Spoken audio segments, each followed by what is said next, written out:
दुनिया में मौजूद एटमी हथियार अमूमन दो अक़साम के हैं, यानी एक एटम बम जो कि जापान के शहरों हिरोशिमा और नागासाकी पर अमेरिका ने बरसाए थे, और दूसरे ज़्यादा ख़तरनाक किस्म के हाइड्रोजन बम जिन्हें थर्मोन्यूक्लियर बम कहा जाता है।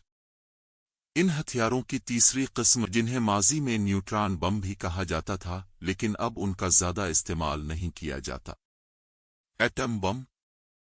एटम बम फिजिक्स के कानून न्यूक्लियर फिशन पर काम करते हैं, जिसमें यूरेनियम का एटम एक से ज़ायद ज़रत में तकसीम होकर बड़े पैमाने पर तवानाई का इखराज करता है। इस हथियार का सबसे पहला तजुर्बा अमेरिका ने जुलाई 1945 में न्यू मैक्सिको में किया था। तजुर्बे के फौरी बाद अमेरिका ने यूरेनियम को बतौर ईंधन इस्तेमाल करने वाले एटमी हथियार के जरिए जापान के शहर हिरोशिमा को तबाह किया। इस बम की ताकत 15 किलोटन थी। इस हमले के 3 दिन बाद अमेरिका ने जापान के शहर नागासाकी को भी एटम बम से निशाना बनाया, मगर इस दफा इस्तेमाल किए गए एटम बम का ईंधन प्लूटोनियम पर मुश्तमिल था।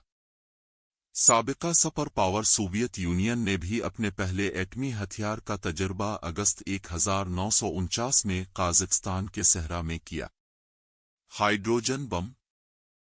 हाइड्रोजन थर्मोन्यूक्लियर बम, जिसमें दो न्यूक्लाई के मिलकर एक होने से तवानाई का इखराज होता है, जिससे दर्जा हरारत बढ़ जाता है।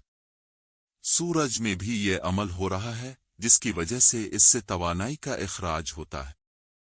हाइड्रोजन बम का पहला तजुर्बा अमेरिका ने मार्शल नामी जज़ायर पर 1 नवंबर 1952 में किया, जबकि सोवियत यूनियन ने 30 अक्टूबर 1961 को हाइड्रोजन बम का तजुर्बा किया।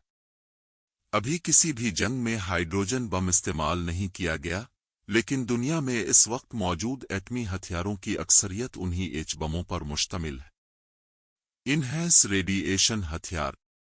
ये हथियार एच बमों के थर्मोन्यूक्लियर कानून पर काम करते हैं, लेकिन उन्हें ऐसे डिज़ाइन किया जाता है कि उनसे तवानाई के बजाय ताकतवर शुआएं खारिज होती हैं, जिनसे इमारतों, पिल्लों और दीगर चीज़ों को तो नुकसान नहीं पहुंचता, मगर तमाम इंसान व हैवान उनसे हलाक हो जाते हैं।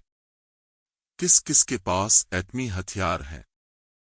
अक़वाम मुत्तहिदा की सिक्योरिटी काउंसिल के 5 मुस्तकिल अरकान बरतानिया, फ्रांस, जर्मनी, चीन, रूस और अमेरिका के पास ऑफिशियल तौर पर एटमी हथियार मौजूद हैं, जबकि पाकिस्तान और हिंदुस्तान भी ऐसे ममालिक शामिल हैं जो कि उन हथियारों का तजुर्बा कर चुके हैं।